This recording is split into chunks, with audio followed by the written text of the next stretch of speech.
सुना है कि हिमालय की पर्वत श्रृंखलाओं पर ऐसे ऐसे साधु और संत रहते हैं जो कई हजार सालों से जिंदा हैं। बर्फ से ढके पहाड़ों में वह निर्वस्त्र होकर घूमते रहते हैं। अग्नि, जल, वायु या फिर बर्फ जैसी चीजों का उनके ऊपर कोई असर नहीं होता है।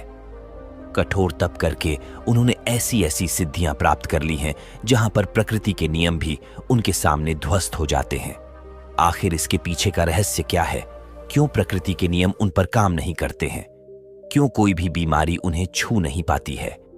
आज की इस कहानी के माध्यम से हम उन योगियों की दिनचर्या, उनके खान पान और उनके योग अभ्यास के बारे में जानेंगे जो किसी को भी लंबी उम्र और निरोगी काया प्रदान कर सकते हैं। तो चलिए कहानी शुरू करते हैं। बचपन से ही श्याम सन्यासी प्रवृत्ति का था। जब वह पैदा हुआ था तो पंडित ने भी उसकी कुंडली देख देखकर यही बताया था कि यह बच्चा बड़ा होकर कोई साधु बनेगा। स्वाभाविक रूप से श्याम के माता पिता को यह बात अच्छी नहीं लगी। कौन माता पिता अपने बच्चे को साधु के रूप में देखना चाहता है? इसीलिए उसके माता पिता अक्सर उसे सन्यासियों से दूर रखने की अपनी पूरी कोशिश करते थे। जब भी कोई साधु उनके घर पर भिक्षा मांगने के लिए आता तो वह उसे बाहर भी नहीं आने देते थे। उन्हें ऐसा लगता था कि श्याम कहीं सन्यासी से प्रभावित होकर हमें बिना बताए छोड़कर ना चला जाए। लेकिन बाहर से बंदिशें लगाने से मन कभी कैद हुआ है क्या? क्योंकि मन की प्रवृत्ति ऐसी ही होती है। जिस वस्तु से, जिस विचार से या फिर जिस इंसान से तुम बचना चाहते हो, अनजाने में अवचेतन मन के स्तर पर उसी की ओर तुम आकर्षित हो जाते हो। इसीलिए माता पिता की तमाम बंदिशों के बावजूद श्याम का मन सन्यासियों की तरफ खींचा चला जाता था। एक बार बचपन में जब श्याम अपने माता पिता के साथ हरिद्वार घूमने के लिए गया हुआ था तो उसकी नजर तमाम सन्यासियों पर पड़ी। अपने माता पिता की नजरों से बचकर वह एक सन्यासी के पास पहुंचा। बूढ़े सन्यासी ने जब नासमझ बच्चे के हाथ में फल देखे तो उनके मन में उस बच्चे के प्रति प्रेम और करुणा पैदा होने लगी। वह सन्यासी श्याम को अपने पास बिठाकर उसे खीर, पूरी और हलवा खिलाने लगे। श्याम को भी यह भोजन बहुत स्वादिष्ट लग रहा था। गर्म गर्म पड़िया नारियल और किशमिश वाली खीर, हलवा। इसी बीच श्याम के माता पिता श्याम को ढूंढते हुए उस सन्यासी की कुटिया तक आ पहुंचे। जब श्याम की मां ने श्याम को सन्यासी के पास बैठे हुए देखा तो वह गुस्से से आग बबूला हो गई। उन्होंने यह भी ना सोचा कि सन्यासी तो उस बच्चे से प्रेम वार्तालाप कर रहे हैं। गुस्से में इंसान सही और गलत की समझ खो बैठता है। जब नाश मनुज पर छाता है तो पहले विवेक मर जाता है। श्याम की मां ने उस सन्यासी को जली कटी सुनानी शुरू कर दी। आसपास के तमाम लोग सुन रहे थे, उस सन्यासी के शिष्य तक सुन रहे थे। श्याम की मां गुस्से से लाल होकर उस सन्यासी से बोल रही थी कि तू मेरे बच्चे को समझा बुझाकर यहां पर फुसला कर ले आया है। मेरे बच्चे को लालच देकर फुसलाकर यहां से ले जाना चाहता है। तुझे तो कठोर कारावास होना चाहिए, फांसी की सजा होनी चाहिए। तुझे श्याम की मां इस बात से परेशान थी कि उसका बच्चा एक सन्यासी के पास पहुंच गया है। कहीं उसके मन में सन्यासी बनने की इच्छा प्रकट हो गई तो वो क्या करेंगी? अगर पंडित की भविष्यवाणी सच हो गई तो वह अपने बेटे के बिना बिल्कुल अकेली रह जाएगी। आसपास की भीड़ ने श्याम की मां को समझाने की कोशिश की। उनको बताया कि सन्यासी कोई ऐसे वैसे आदमी नहीं है, वो बहुत सालों से यहां पर आश्रम चला रहे हैं। जब श्याम की मां अपने बेटे का हाथ पकड़कर वहां से ले जा रही थी तो उस सन्यासी ने बड़े प्रेम और करुणा से एक बात कही। उन्होंने कहा कि बहन जी, आपका बच्चा बहुत गुणी है, वही होगा जो लिखा हुआ है। तुम अपने पास वायु को कैद नहीं कर सकती। जो बच्चा लाखों लोगों के रास्ते का दीपक बनकर पैदा हुआ है, उसको तुम सिर्फ एक कमरे को रोशन करने के लिए नहीं रख सकती। ये बात जितनी जल्दी समझ जाओ उतना अच्छा होगा, उतना कम कष्ट होगा। श्याम की मां सन्यासी की बातें समझ रही थी। उन्हें पता था कि सन्यासी किस तरफ इशारा कर रहे हैं। खैर, घटना आ ही गई हो गई। समय अपनी रफ्तार से चलता रहा और अब श्याम बड़ा हो चुका था। उसने एक कॉलेज में एडमिशन ले लिया था। योग, आध्यात्म और मनोविज्ञान के बारे में पढ़ाई कर रहा था। कॉलेज की तरफ से उसे एक प्रोजेक्ट पूरा करने के लिए मिला। प्रोजेक्ट का टॉपिक यही था कि लंबी उम्र वाले स्वस्थ लोगों की दिनचर्या, उनका खान पान और उनके बारे में पूरी जानकारी इकट्ठी करके लानी है और कॉलेज में जमा करनी है। श्याम उन सन्यासियों की खोज में निकल पड़ा जो कई सालों से स्वस्थ जीवन जी रहे थे। बूढ़े होने के बाद भी उनके शरीर में एक चपलता थी। दृष्टि, कान और बाकी सारी इंद्रियां जिनकी ठीक प्रकार से काम कर रही थी। कई सन्यासी तो उसे ऐसे मिले जो 100 साल को पार कर चुके थे और पूरी तरह से स्वस्थ थे। अब धीरे धीरे अलग अलग सन्यास यूं से मिलने में श्याम को बड़ा मजा आने लगा, लेकिन उसके अंदर जीवन के उन रहस्यों को जानने की बहुत इच्छा थी जिनमें आम लोग कोई रुचि नहीं रखते हैं या फिर कोई विश्वास ही नहीं करता है। श्याम ने सोचा कि यही समय है। अगर ऐसे सन्यासी पृथ्वी पर बसते हैं जो 500 से 1000 सालों से जिंदा हैं, तो मुझे उनको खोजने का बहुत बढ़िया मौका मिला है। लेकिन समस्या यह थी कि ऐसे सन्यासियों को खोजा कहां जाए। ऐसे सन्यासी मिलेंगे कहां? तमाम किताबों को पढ़ने के बाद उसने एक निष्कर्ष निकाला। उसे पता चला कि ऐसे सन्यासी अगर मिलेंगे तो वह हिमालय की चोटियों में मिलेंगे, जहां पर आम इंसान जा भी नहीं सकता। लेकिन श्याम ने अपना मन पक्का किया। श्याम ने पूरा संकल्प ले लिया था कि चाहे रास्ता कितना भी कठिन क्यों ना हो, वह हिमालय की उन दुर्गम चोटियों तक, उन गुफाओं तक जरूर पहुंचेगा और अपने माता पिता को बिना बताए वह हिमालय की उन चोटियों की तरफ निकल पड़ा। युवावस्था के दिन थे, गर्म खून था, किसी चीज का कोई डर नहीं था और सबसे बड़ी बात, श्याम का भाग्य था जो उसे खींचकर उन योगियों के पास लेकर जा रहा था। उसने उन पहाड़ों को चढ़ने के लिए पूरी तैयारी कर ली थी। सर्दियों के मोटे मोटे कपड़े ले लिए थे, रास्ते के लिए खाना पीना इकट्ठा कर लिया था। जंगली जानवरों से बचने के लिए उसने हथियार भी अपने पास रखा था और अपने साथ वह एक टॉर्च भी लिए था, ताकि कि रात में भी वह जल्द से जल्द यात्रा कर सके, उसकी यात्रा में कोई बाधा ना रहे। धीरे धीरे जब वो स्थानीय लोगों से पता करते हुए हिमालय की उन दुर्गम चोटियों तक पहुंचने लगा, तो उसके फोन ने भी काम करना बंद कर दिया। अब उसका दुनिया से कोई संपर्क नहीं था, लेकिन दुनिया से कटने के बाद वह खुद से जुड़ने लगा था। अब उसे हिमालय के जंगलों से गुजरते हुए असीम आनंद की प्राप्ति हो रही थी। उसका जहां मन करता वहीं पर रुक जाता और फिर पता करके आगे के रास्ते पर निकल पड़ता। उसे नहीं पता था, उसे कोई अंदाजा नहीं था कि वह ऐसे योगियों से कभी मिल पाएगा कि नहीं, लेकिन मन में इच्छा थी, पूरा विश्वास था और इसीलिए वह अपने रास्ते पर आगे बढ़ता जा रहा था। पूरी उमंग, पूरे उत्साह और पूरे जोश के साथ ऊंचे पहाड़ों पर बसे गांवों को पार करता हुआ वह हिमालय के उस जंगल में पहुंच गया था, जहां पर असीम सन्नाटा भी बिखरा हुआ था। आसपास कई मीलों तक कोई आबादी नहीं थी, कोई लोग नहीं थे। अब यहां पर श्याम अकेला था। बर्फ में उसकी कपकपी छड़ जाती थी, लेकिन फिर भी वह हार नहीं मान रहा था।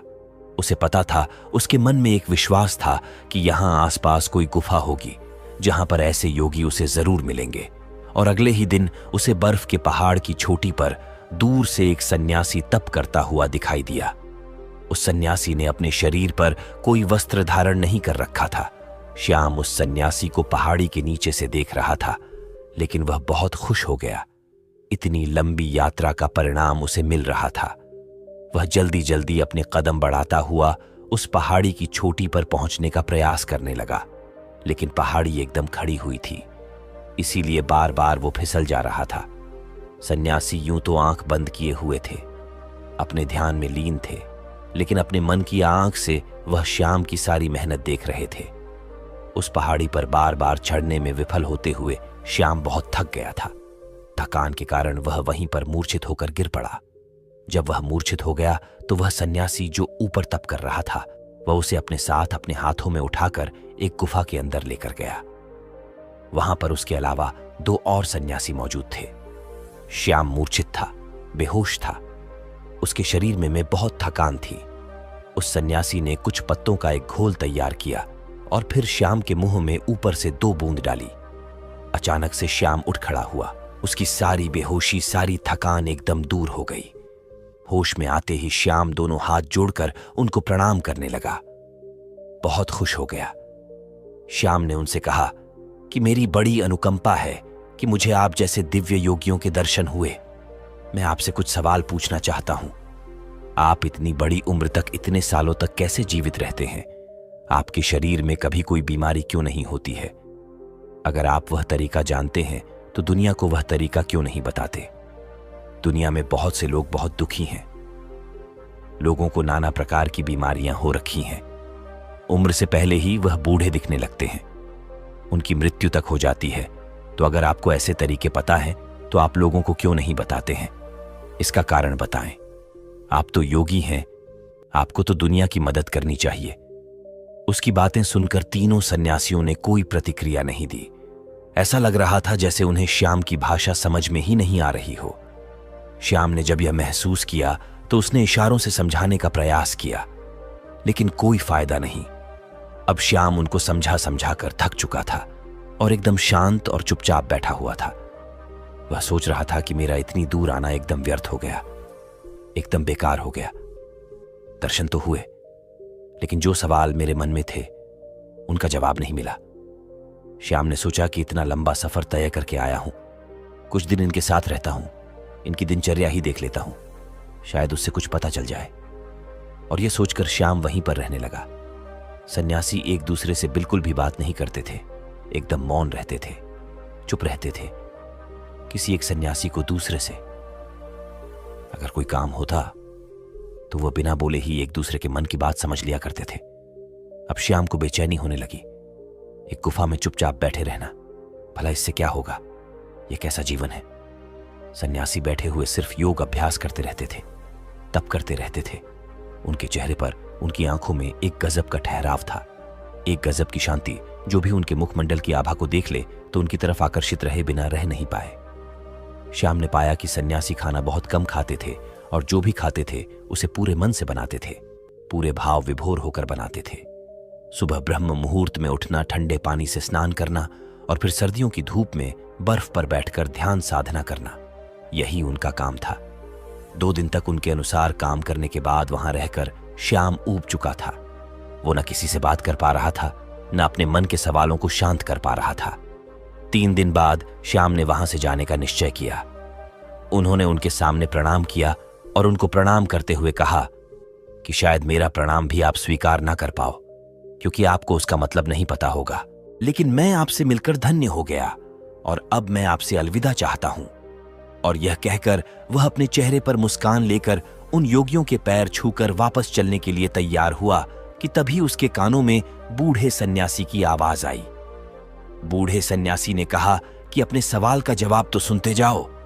श्याम यह सुनकर आश्चर्यचकित हो गया। वो कुछ बोलना चाह रहा था, लेकिन सन्यासी ने उसे चुप करते हुए कहना शुरू किया कि सबको अपने मन के सवालों के जवाब चाहिए, लेकिन सभी सवालों के जवाब मौन में छिपे हुए हैं। तुमने मौन रहकर बिना कोई सवाल किए हमारी दिनचर्या देखी। अगर मैं तुम्हें वह बताने का प्रयास करता, समझाने का प्रयास करता, तो शायद कोई खास बदलाव नहीं आते। तुम एक कान से सुनते और दूसरे से निकाल देते, और यही तो दुनिया करती है। सचमुच में कौन इच्छुक है? यह ज्ञान पाने का सवाल यहां खड़ा होता है। 2 दिन तक इस दिनचर्या का पालन करने के बाद तुम्हारा मन ऊब गया, मतलब तुम भी नहीं चाहते इन सारे तरीकों को जानना। हालांकि तुम्हें पता है कि हमारे इस भोजन, इस दिनचर्या के कारण ही हमारा शरीर हमेशा निरोगी रहता है, हमेशा स्वस्थ रहता है, लेकिन तुम इसका पालन नहीं कर सके। 3 दिन तक भी नहीं कर सके। 4थे दिन तुम वापस अपने घर जा रहे हो।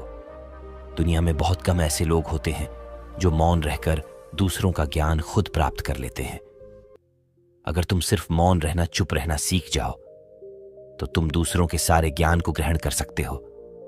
बिना उससे पूछे श्याम ने मुस्कुराते हुए हाथ जोड़कर उस सन्यासी से पूछा कि हे मम्मन, यह बताने की अनुकंपा करें कि आप कौन सा योग अभ्यास करते हैं।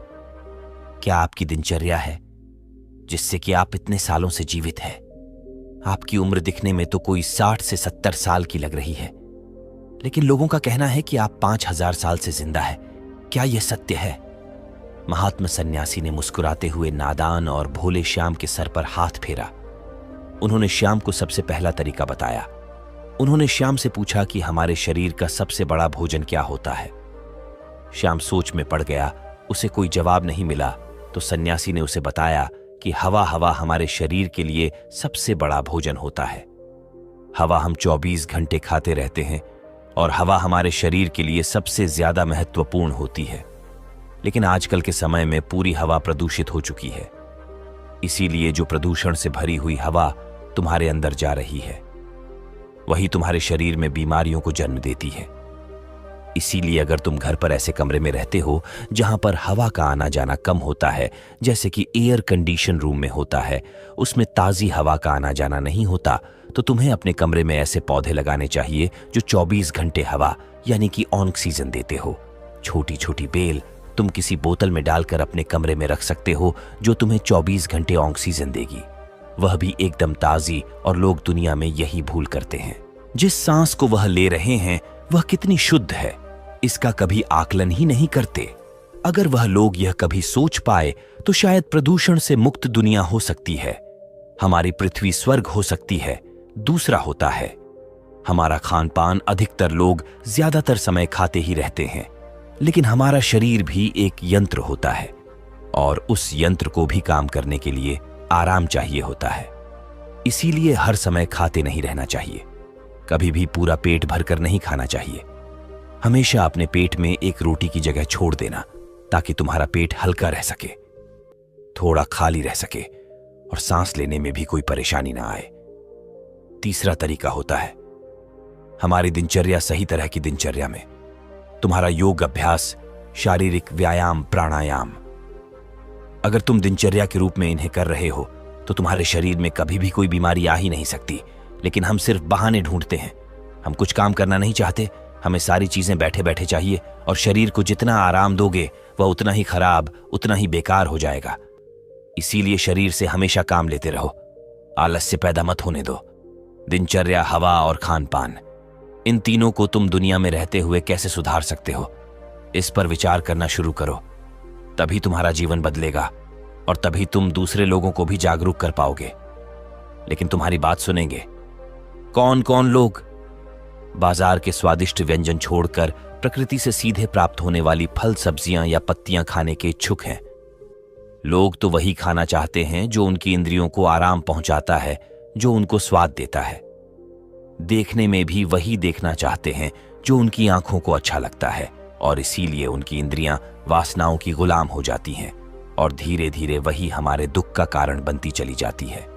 इसीलिए जिस काम में भी तुम्हें ऊब हो रही हो उस काम से बचने का प्रयास मत करो, उसी काम को पूरे मजे से करने का अभ्यास करो। फिर तुम्हारी इंद्रियां आजाद हो जाएंगी और उसके बाद तुम्हारा मन भी एकदम खाली हो जाएगा, वह भी एकदम आजाद हो जाएगा। फिर उसके अंदर वो भावनाएं पैदा होंगी जिसे हम समाधि कहते हैं, जो आनंद की चरम सीमा होती है। और ये कहकर श्याम के सर पर हाथ रखकर उसे आशीर्वाद देते हुए उन्होंने उसे वहां से रवाना कर दिया। तो दोस्तों, कैसी लगी ये कहानी आपको? कमेंट सेक्शन में जरूर बताना, और अच्छी लगी हो तो इस चैनल को सब्सक्राइब करके नोटिफिकेशन बेल को जरूर प्रेस कर देना। तो मिलते हैं अगली कहानी में, तब तक के लिए अपना ख्याल रखिएगा। धन्यवाद।